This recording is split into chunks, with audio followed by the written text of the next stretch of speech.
ദൈവത്തിൻ്റെ അതിപരിശുദ്ധമായ നാമം വീണ്ടും വാഴ്ത്തപ്പെടുമാറാകട്ടെ.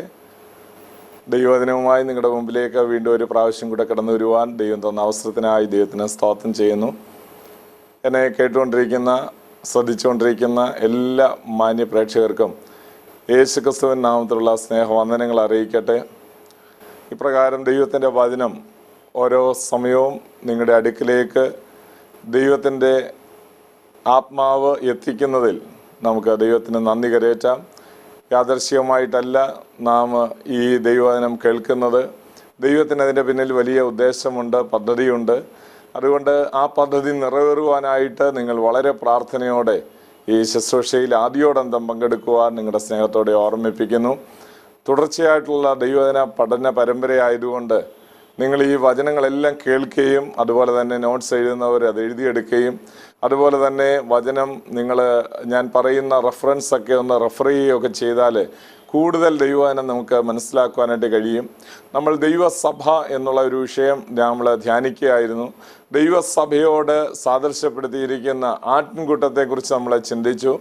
ആട്ടിൻകൂട്ടത്തെക്കുറിച്ചുള്ള ചിന്തയ്ക്ക് ശേഷമായി നമ്മൾ ഇടയൻ എന്നുള്ള വിഷയം നമ്മൾ ധ്യാനിച്ചു വരികയായിരുന്നു. യേശുക്രിസ്തു ആരാണ് എന്നുള്ള, ഇടയൻ എന്നുള്ള ബന്ധത്തിൽ ആരാണ് എന്നുള്ളത് നമ്മൾ ചിന്തിച്ചു വരികയായിരുന്നു.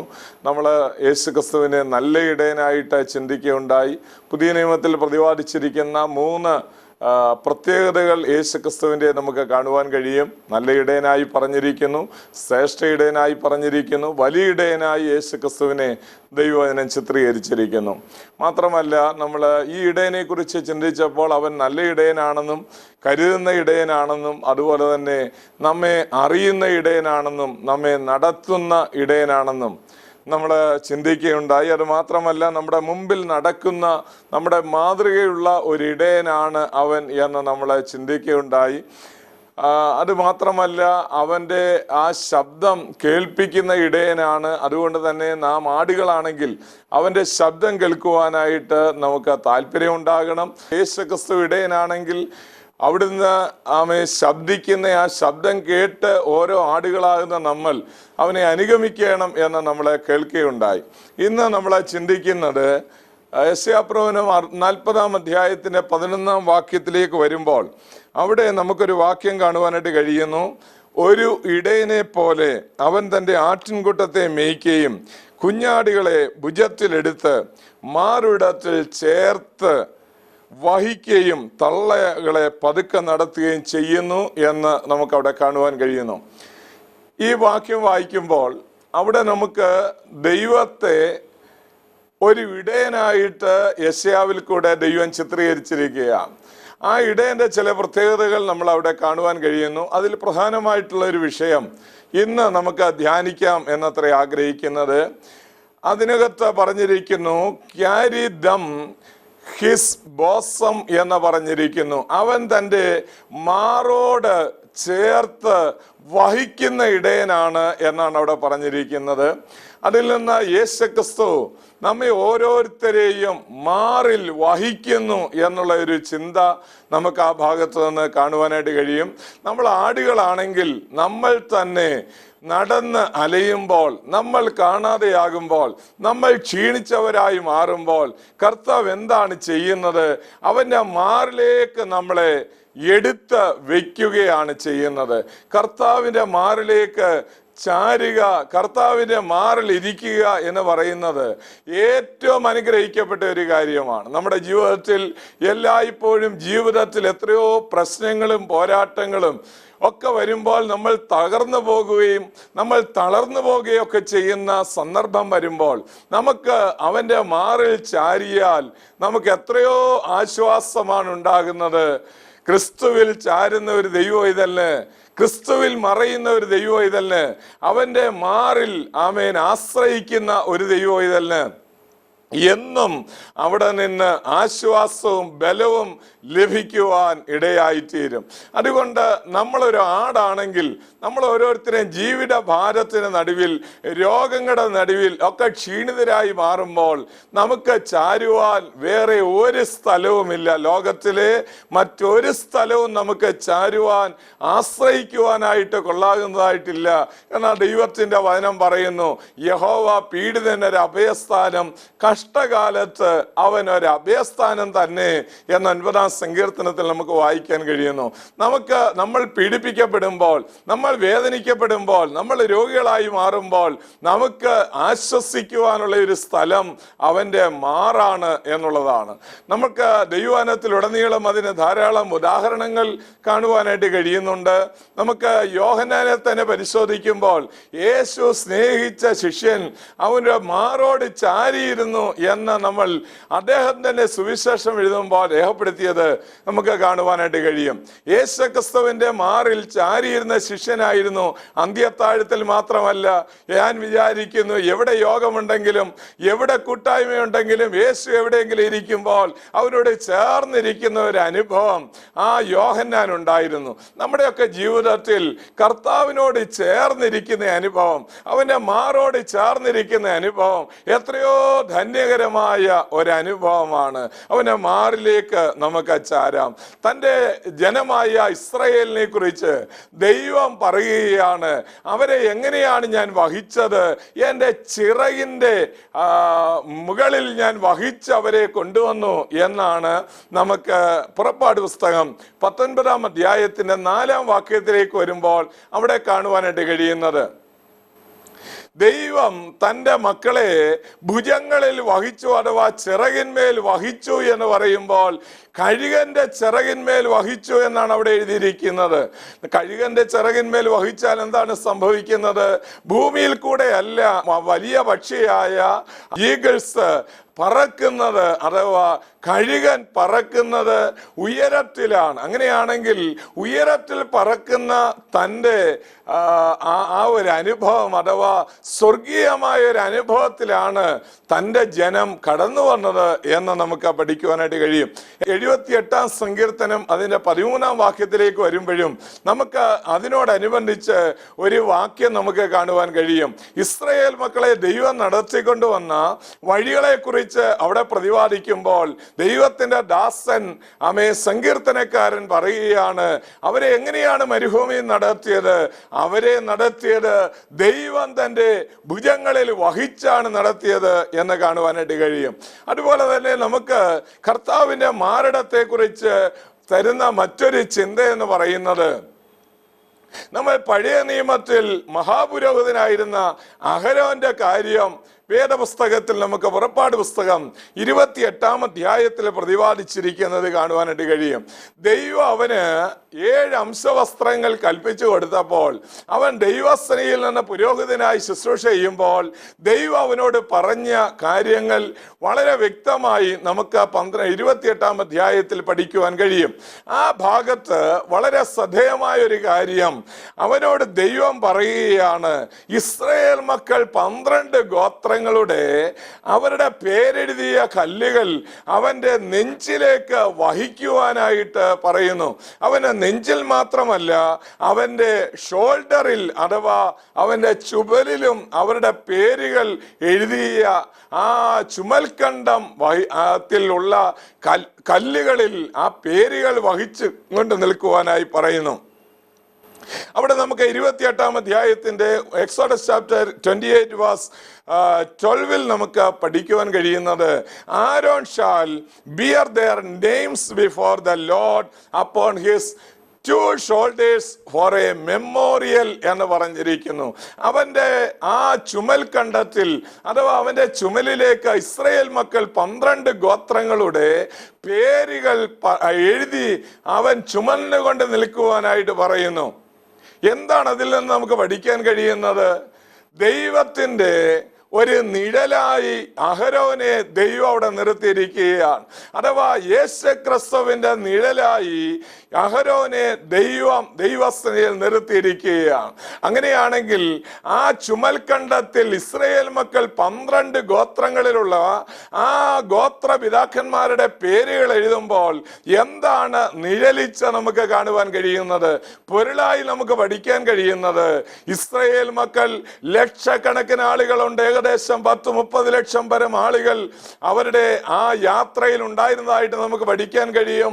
ദൈവസന്നിധിയിലേക്ക് ആ പുരോഹിതൻ വന്ന് നിൽക്കുമ്പോൾ അവൻ ആ ചുമലിൽ അവരുടെ പേരുകളെല്ലാം വഹിച്ചു നിൽക്കുന്നു എന്ന് പറയുമ്പോൾ ഓരോ രൂപേൻ ഗോത്രം മുതൽ താഴോട്ടുള്ള എല്ലാ ഗോത്രങ്ങളിലുള്ള എല്ലാ വ്യക്തികളെയും തൻ്റെ ചുമലിൽ വഹിച്ചും കൊണ്ടാണ് അഹരോൻ ദൈവസന്നിധിയിൽ നിൽക്കുന്നത്.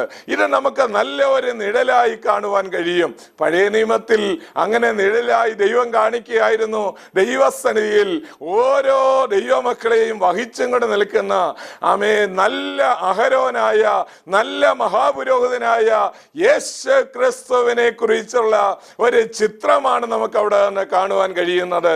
അവന്റെ ചുമൽക്കണ്ടത്തിൽ അവന്റെ ചുമലിലുള്ള ആ തുണിയിലേക്ക് ആ വസ്ത്രത്തിലേക്ക് നെയ്ത് ചേർത്ത് തുന്നി പിടിപ്പിച്ചിരിക്കുന്ന ആ ഓരോരോ വിലയേറിയ കല്ലുകളിലും പേരുകൾ കൊത്തിവെച്ചിരിക്കുക.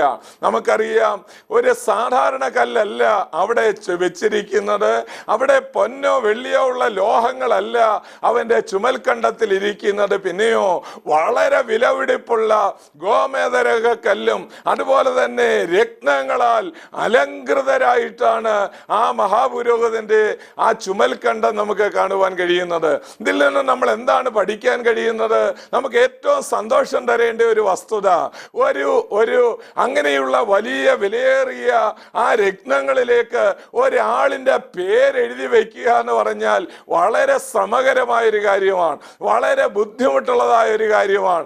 ലോഹങ്ങളിൽ എന്തെങ്കിലും പേരെഴുതുന്നത് പോലെയല്ല, വജ്രത്തിലോ അതുപോലെ തന്നെ വലിയ കട്ടിയുള്ള ഇന്റൻസിറ്റി കൂടുതലുള്ളതായിട്ടുള്ള ഇങ്ങനെയുള്ള രത്നങ്ങളിൽ കൊത്തുക എന്ന് പറയുന്നത് വളരെ ബുദ്ധിമുട്ടുള്ള ഒരു കാര്യമാണ്.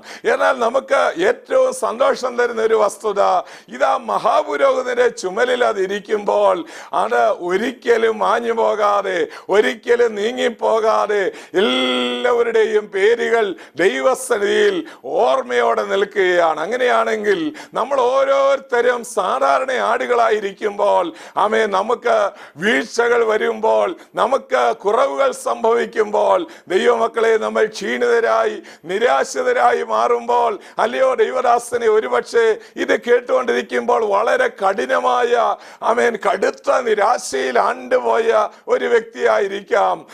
ദൈവത്തിന്റെ ആത്മാവ് നിങ്ങളോട് പറയുന്നു, ദൈവം നിങ്ങളെ എല്ലാം ഇപ്പോഴും ഓർക്കുന്നു. അവൻ തള്ളയാടുകളെ പതുക്കെ നടത്തുക മാത്രമല്ല, അവൻ കുഞ്ഞാടുകളെ അവന്റെ ചുമലിൽ വഹിക്കുന്നു എന്നാണ് പറഞ്ഞിരിക്കുന്നത്.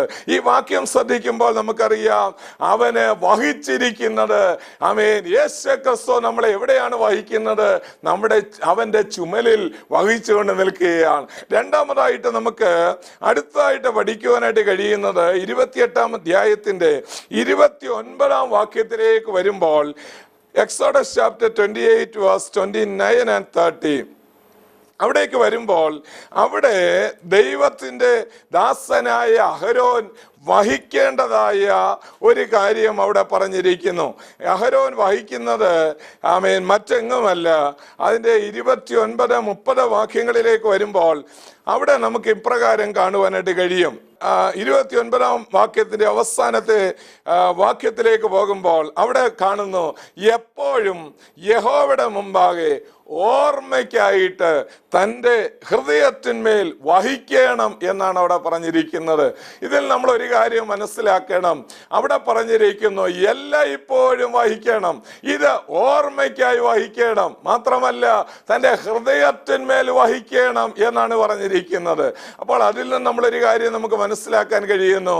അവൻ തൻ്റെ ആ ബോസം അഥവാ അവൻ്റെ ആ ഭുജത്തിൽ എടുത്ത് തൻ്റെ മാറോട് ചേർക്കുന്നു എന്ന് പറയുമ്പോൾ തൻ്റെ ഹൃദയത്തിന്റെ ഭാഗത്താണ് ഈ ആടുകൾ ഇരിക്കുന്നത്.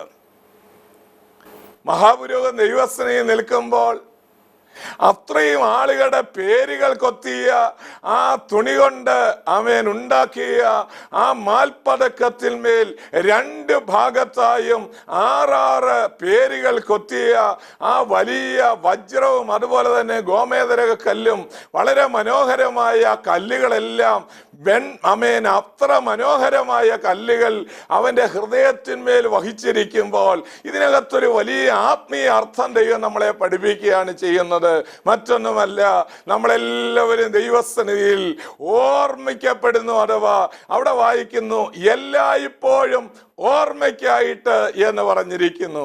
പ്രിയമുള്ളവരെ, ദൈവം നിങ്ങളെ മറക്കുന്നില്ല. ദൈവം നിങ്ങളെ സ്നേഹിക്കുന്നത് കൊണ്ട്, കർത്താവ് നിങ്ങളെ അവന്റെ രക്തം കൊണ്ട് വീണ്ടെടുക്കപ്പെട്ടതായതുകൊണ്ട് എപ്പോഴും നിങ്ങളെ അവൻ ഓർത്തുകൊണ്ടിരിക്കുന്നു. മാത്രമല്ല, അവൻ തന്റെ ഹൃദയത്തിൽ, നല്ല പുരോഹിതനായ അഹരോൻ അവന്റെ ഹൃദയത്തിൽ നിങ്ങളെ വഹിച്ചുകൊണ്ടിരിക്കുകയാണ്. എപ്പോഴും വഹിക്കുന്നത് മാത്രമല്ല, തന്റെ ഹൃദയത്തിന്റെ ഭാഗത്ത് അവനുണ്ട്. ദൈവത്തിന് നന്ദിയോടെ സ്തോത്രം. എന്നെ വളരെ സന്തോഷിപ്പിക്കുന്ന ഒരു കാര്യം, മനുഷ്യരെല്ലാവരും നമ്മളെ മറന്നു പോകാം. ഏറ്റവും അടുത്ത ചാർച്ചക്കാർ, ബന്ധുക്കൾ, മാതാപിതാക്കൾ, സഹോദരങ്ങൾ ഒക്കെ നമ്മളെ മറന്നു പോകാം. എന്നാൽ നമ്മളെ മറക്കാത്ത ഒരു നല്ല നാഥനുണ്ട്. അവൻ ഞാൻ ഉയർത്തി പറയുന്ന യേശു ക്രിസ്തു എന്ന നല്ല ഇടയനാണ്. 27-ാം സങ്കീർത്തനം 10-ാം വാക്യത്തിൽ ദാവീദ് പറഞ്ഞു, എന്റെ അപ്പനും അമ്മയും എന്നെ ഉപേക്ഷിച്ചിരിക്കുന്നു, എങ്കിലും യഹോവ എന്നെ ചേർത്തുകൊള്ളും എന്നാണ് താൻ പറഞ്ഞിരിക്കുന്നത്. അവിടെ നമുക്കൊരു കാര്യം പഠിക്കാൻ കഴിയും, കർത്താവ് നമ്മെ ചേർത്തുകൊള്ളുന്ന ദൈവമാണ്. എല്ലാവരും മറന്നു പോകുമ്പോൾ, ഏറ്റവും അടുത്ത സ്നേഹിതർ നമ്മളെ വിട്ടൊഴിഞ്ഞ് മാറിപ്പോകുമ്പോൾ, സ്വന്തക്കാർ നിങ്ങളെ തള്ളിക്കളഞ്ഞ് അതും ഇതുമൊക്കെ പറഞ്ഞ് നിങ്ങളിൽ നിന്ന് മാറി നിൽക്കുമ്പോൾ, നിങ്ങളെ ഏറ്റവും അധികം സ്നേഹിക്കുന്ന, നിങ്ങളെ മാറിൽ വഹിക്കുന്ന, നിങ്ങളെ എല്ലായ്പ്പോഴും ഓർത്തുകൊണ്ടിരിക്കുന്ന ഒരു നല്ല ഇടയനുണ്ട് എന്നുള്ള കാര്യം നാം മറന്നു പോകരുത്. നമ്മൾ പലപ്പോഴും നമ്മുടെ ജീവിതത്തിന്റെ ഏകാന്തതയുടെ നടുവിൽ, ദൈവമേ എല്ലാവരും എന്നെ കൈവിട്ടോ എന്ന് തോന്നുന്ന സന്ദർഭങ്ങൾ നമ്മുടെ ജീവിതത്തിൽ വരാം. പൗലോസിന് അങ്ങനെ ഉണ്ടായി. പൗലോസിനെ സംബന്ധിച്ചിടത്തോളം അദ്ദേഹം പറയുകയാണ്, എന്റെ ഒന്നാം പ്രതിവാദത്തിങ്കൽ ആരും എനിക്ക് തുണ നിന്നില്ല, എങ്കിലും കർത്താവ് എനിക്ക് തുണ നിന്നു എന്നാണ് താൻ പറയുന്നത്. എല്ലാവരും തന്നെ വിട്ടുപോയി.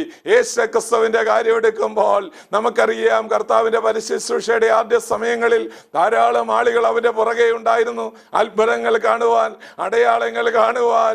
എന്നാൽ കുരിശിലേക്ക് പോകുന്ന വഴിയിലേക്ക് ശിഷ്യന്മാരെല്ലാവരും ഓടിപ്പോയി. എന്നാൽ ഏറ്റവും അടുത്ത ശിഷ്യനായിരുന്ന യോഹന്നാൻ നമുക്ക് കാണാൻ കഴിയുന്നത് കുരിശിന്റെ ചുവട്ടിലുണ്ടായിരുന്നു.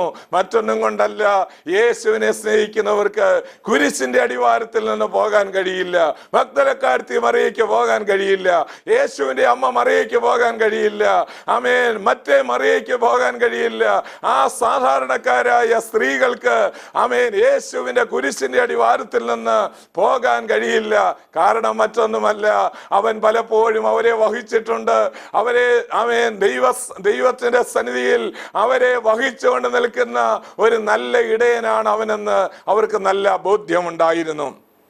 അതുകൊണ്ട് നമുക്കിവിടെ ശ്രദ്ധേയമായ കാര്യം, നമ്മളെ വഹിക്കുന്ന ഒരു നല്ല ഇടയനാണ് എന്ന് നമുക്ക് പഠിക്കുവാനായിട്ട് കഴിയും. ദൈവത്തിന് നന്ദിയോടെ സ്തോത്രം.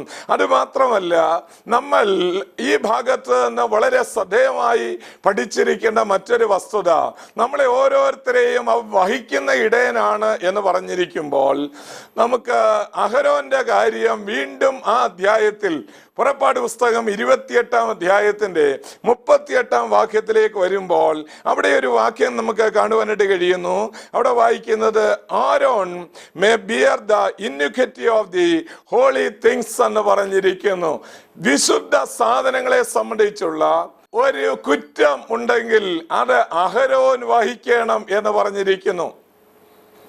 ഇത്രയും 12 ഗോത്രങ്ങളിലുള്ള ആളുകളുടെ പേരുകൾ മാത്രമല്ല വഹിക്കുന്നത്, വിനയോ അഹരോൻ ദൈവസന്നിധിയിൽ നിൽക്കുമ്പോൾ വിശുദ്ധ സാധനങ്ങളെ സംബന്ധിച്ചിട്ടുള്ള കുറ്റം അവൻ വഹിക്കണം എന്ന് പറഞ്ഞിരിക്കുന്നു. ഇതിൽ നിന്ന് നമ്മൾ എന്താണ് മനസ്സിലാക്കേണ്ടത്? നമുക്കും ഇന്ന് ദൈവസന്നിധിയിൽ കടന്നു വരുവാൻ നമ്മെ തടസ്സപ്പെടുത്തുന്ന ഒരു കാര്യം, ദൈവത്തെയും നമ്മളെ തമ്മിൽ വേർതിരിക്കുന്ന കാര്യം എന്താണ്?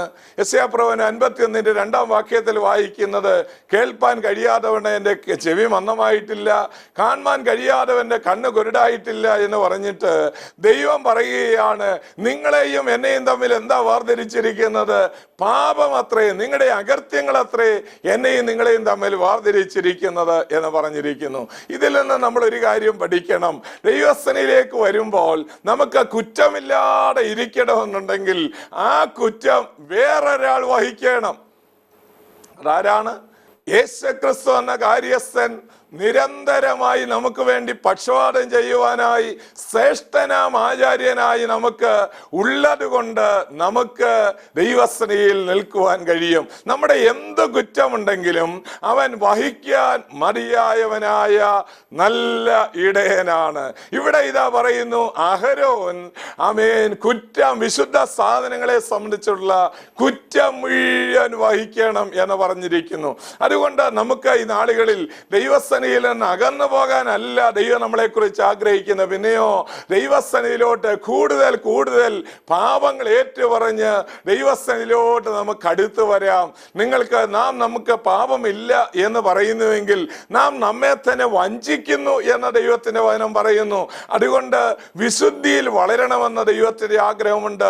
1 പത്രോസ് 1-ാം അധ്യായത്തിന്റെ 15-ാം വാക്യത്തിലേക്ക് വരുമ്പോൾ അവിടെ നമുക്ക് കാണാൻ കഴിയുന്നു, ആമേൻ, ഞാൻ വിശുദ്ധനായിരിക്കയാൽ നിങ്ങളും വിശുദ്ധരായിരിപ്പീൻ എന്നുള്ള വാക്യം പഴയ നിയമത്തെ ലേവ്യ പുസ്തകത്തിൽ പറഞ്ഞിരുന്ന വാക്യം പത്രോസ് ഇങ്ങോട്ട് എടുത്തെഴുതുമ്പോൾ പറയുന്നു, നിങ്ങളും വിശുദ്ധരായിരിക്കണം. നിങ്ങളോ അന്ധകാരത്തിൽ നിന്ന് തന്റെ അത്ഭുത പ്രകാശത്തിലേക്ക് വിളിച്ചവന്റെ സൽഗുണങ്ങളെ ഘോഷിപ്പാൻ തക്കവണ്ണം തിരഞ്ഞെടുക്കപ്പെട്ട ഒരു ജാതിയാണ്, രാജകീയ പുരോഹിത വർഗമാണ്, വിശുദ്ധ വംശമാണ്, സ്വന്തം ജനമാണ് എന്ന് പറഞ്ഞിരിക്കുന്നു. അതിൽ നിന്ന് നമുക്ക് ഇപ്രകാരം പഠിക്കാം, നമുക്ക് ദൈവസന്നിധിയിലേക്ക് വരുമ്പോൾ നമുക്ക് കുറ്റമുണ്ടെങ്കിൽ ആ കുറ്റം വഹിക്കുന്നത് മറ്റാരുമല്ല, ഈ ഇടയനാണ്.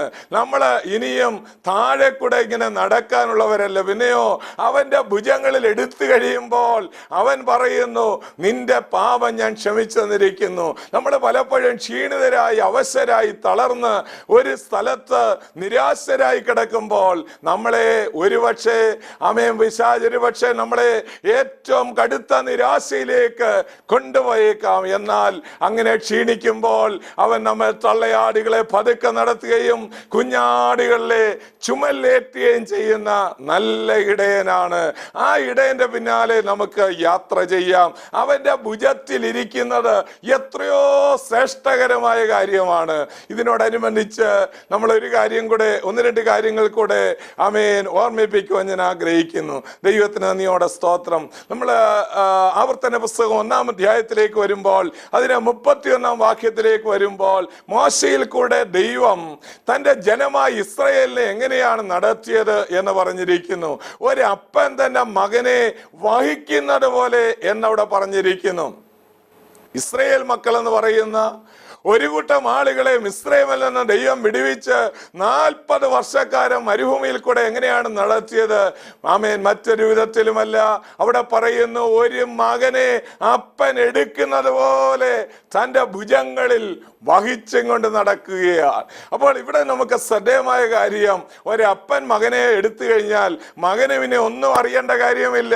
മകൻ അപ്പൻ്റെ കൂടെ ആ കയ്യിൽ ഒതുങ്ങി അങ്ങ് ഇരുന്നാൽ മാത്രം മതിയാകും. നമ്മുടെയൊക്കെ ജീവിതത്തിൽ ആമേൻ, കർത്താവിൻ്റെ കരങ്ങളിലോട്ട് നമ്മളെ ഏൽപ്പിച്ചു കൊടുത്തു നോക്കി, കർത്താവ് നമ്മളെ നടത്താൻ മതിയായ ദൈവമാണ്. ആ കുഞ്ഞിന്റെ വിഷയം കർത്താവിന്റെ കരങ്ങളിലോട്ട് ഒന്ന് വെച്ചു കൊടുത്തു നോക്കി, അവനത് വഹിച്ചുകൊള്ളും. ദൈവത്തിന്റെ അവൻ 55-ാം സങ്കീർത്തനം 22-ാം വാക്യം പറയുന്നു, നിന്റെ ഭാരം യഹോവയുടെ മേൽ വെച്ചുകൊള്ളുക, അവൻ നിന്നെ പുലർത്തും എന്ന ദൈവത്തിന്റെ വചനം പറയുന്നു. 1 പത്രോസ് 5:7 പറയുന്നു, അവൻ നിങ്ങൾക്കായി കരുതുന്നതാകിയാൽ നിങ്ങളുടെ സകല ചിന്താകുലങ്ങളും അവന്റെ മേൽ ഇട്ടുകൊള്ളുവീൻ. 34-ാം സങ്കീർത്തനം 1-ാം വാക്യത്തിൽ പറയുന്നു, അവങ്കിലേക്ക് നോക്കിയവർ പ്രകാശിതരായി, അവരുടെ മുഖം ലജ്ജിച്ചു പോയതുമില്ല. ഈ എളിയവർ നിലവിളിച്ചു, യഹോവ കേട്ടു എന്ന് നമുക്ക് വായിക്കുവാൻ കഴിയുന്നു. അത് മാത്രമല്ല, ആമേൻ, നമുക്ക് ദൈവസന്നിധിയിൽ നമ്മളെ തന്നെ ഏൽപ്പിച്ചു കഴിഞ്ഞാൽ മുമ്പേ അവന്റെ രാജ്യവും നീതിയും അന്വേഷിക്കുക, അതോടുകൂടെ ഇതൊക്കെ ലഭിക്കും എന്ന് ആമേൻ മത്തായി സുവിശേഷം 6:33-ാം വാക്യത്തിൽ നമുക്ക് കാണുവാനായിട്ട് കഴിയുന്നു. അപ്പോൾ ഒരു മകനെ അപ്പൻ വഹിക്കുന്നത് പോലെ വഹിച്ചാണ് തൻ്റെ ജനമായ ഇസ്രായേലിലെ ദൈവം കൊണ്ടുവന്നത് എന്ന് കാണുവാൻ കഴിയും. നമുക്ക് ആവർത്തന പുസ്തകം 32-ാം അധ്യായത്തിന്റെ 1-ാം വാക്യത്തിലും അത് കാണുവാനായിട്ട് കഴിയും. ഏറ്റവും നമുക്ക് സന്തോഷം തരേണ്ട വസ്തുത, നമ്മളെ ഇന്നോ നാളെയോ മാത്രമല്ല, 28-ാം സങ്കീർത്തനം അതിന്റെ 9-ാം വാക്യത്തിലേക്ക് വരുമ്പോൾ അവിടെ രേഖപ്പെടുത്തിയിരിക്കുന്നു, നമ്മളെ എന്നേക്കും വഹിക്കുന്നവനാണ് നമ്മുടെ കർത്താവ്, എന്നേക്കും വഹിക്കുന്നവൻ. അങ്ങനെയുള്ള ഒരു നല്ല ഇടയനുണ്ടെങ്കിൽ നമ്മൾ എന്താണ് ഭാരപ്പെടേണ്ടത്? നമുക്ക് എന്തിനാണ് ഭാരം വരേണ്ടത്? നമ്മളെ ചുമലേറ്റി വഹിക്കുന്ന ഒരു നല്ല ഇടയൻ നമുക്കായിട്ടുണ്ട്. നമ്മൾ ആടുകളാണെങ്കിൽ ഈ ഇടയന്റെ ജോലിയിൽ ഒന്നാണ്, ഹല്ലേലൂയ, അവൻ നമ്മളെ വഹിക്കുക എന്നുള്ളത്. ഇടയന്മാരുള്ള ബന്ധത്തിൽ, നമ്മള് കർത്താവിന്റെ വേലക്കാരുള്ള ബന്ധത്തിൽ, ദൈവത്തിന്റെ ദാസന്മാരുള്ള ബന്ധത്തിൽ, ഇതിനോടനുബന്ധിച്ച് ഞാൻ ഒരു കാര്യം കൂടെ പറഞ്ഞ് ഞാൻ ഉപസംഹരിക്കുകയാണ്. അവിടെ പറയുന്നു, ആമേൻ, അവൻ തള്ളയാടുകളെ പതുക്കെ നടത്തുന്നു, കുഞ്ഞാടുകളെ ചുമലിലേക്ക് എടുക്കുന്നു. അപ്പോൾ തള്ളയാടുകൾ എന്ന് പറയുമ്പോൾ അല്പം പ്രായം ചെന്ന ആടുകളാണ്. വിശ്വാസിയുടെ കൂട്ടത്തിൽ വിശ്വാസത്തിൽ സ്ഥിരത വന്ന ആളുകളെ പതുക്കെ, തള്ളയാടുകളായ ആടുകളെ പതുക്കെ നടത്താം. എന്നാൽ കുഞ്ഞാടുകളുണ്ടെങ്കിൽ, അല്ലയോ ദൈവദാസ, അടുത്ത സമയത്ത് വിശ്വാസത്തിൽ വന്ന ആ പൈതലിന് ഏറ്റവും അധിക സഹായങ്ങൾ ചെയ്യണം. അവനെ കരങ്ങളിൽ വഹിച്ച് കൊണ്ട് നടക്കേണ്ട ഒരു ചുമതല ദൈവദാസൻ എന്ന നിലയിൽ, ഒരു ഇടയൻ എന്ന നിലയിൽ നിങ്ങൾക്കുണ്ട്. അത് നമ്മൾ മറന്നു പോകരുത്. വിശ്വാസത്തിൽ ബലഹീനരായവരെ ചേർത്തുകൊള്ളണം എന്ന് ദൈവത്തിന്റെ വചനം പറയുന്നു. അതുകൊണ്ട് ഈ നാളുകളിൽ ഒരു ഇടയന്റെ ജോലി കർത്താവ് നമ്മളെ ഏൽപ്പിച്ചിരിക്കുന്നു. അതുകൊണ്ട് ആ ഇടയന്റെ ജോലി പൂർണ്ണ ഉത്തരവാദിത്തോടുകൂടെ നമുക്ക് ചെയ്യാം. കർത്താവ് വരുമ്പോൾ പ്രതിഫലം നൽകും. ശ്രേഷ്ഠ ഇടയൻ വരുമ്പോൾ നമ്മളെ അവൻ ആദരിക്കുന്ന ഒരു ദിവസമുണ്ട്. വളരെ ഹൃദയപരമാർത്ഥതയോടെ ദൈവത്തിന്റെ വേലയിൽ നിൽക്കുന്ന, അല്ലയോ ദൈവദാസ, ക്ഷീണിച്ച് മടുത്തു പോകണ്ട. ദൈവത്തിന്റെ ആത്മാവ് പറയുന്നു, നീ ക്ഷീണിക്കണ്ട, ഭുജങ്ങളിൽ വഹിക്കുന്ന നിന്റെ ഒരു നല്ല ഇടയനുണ്ട്. ഇന്ന് ഈ ശബ്ദം കേട്ട നിങ്ങളെല്ലാവരെയും കർത്താവ് അനുഗ്രഹിക്കട്ടെ എന്ന് ഞാൻ പ്രാർത്ഥിക്കുന്നു. അടുത്ത എപ്പിസോഡിൽ വീണ്ടും നമുക്ക് കണ്ടുമുട്ടാം. അതുവരെയും നിങ്ങളുടെ ഭവനങ്ങളിൽ ദൈവത്തിന്റെ വാഴ്വുകളും അനുഗ്രഹങ്ങളും വർഷിപ്പിക്കുമാറാകട്ടെ എന്ന് ഞാൻ പ്രാർത്ഥിച്ചുകൊണ്ട് ഞാൻ എൻ്റെ വാക്കുകൾ വിരമിക്കുന്നു. ദൈവം നമ്മെ ധാരാളമായി അനുഗ്രഹിക്കുമാറാകട്ടെ.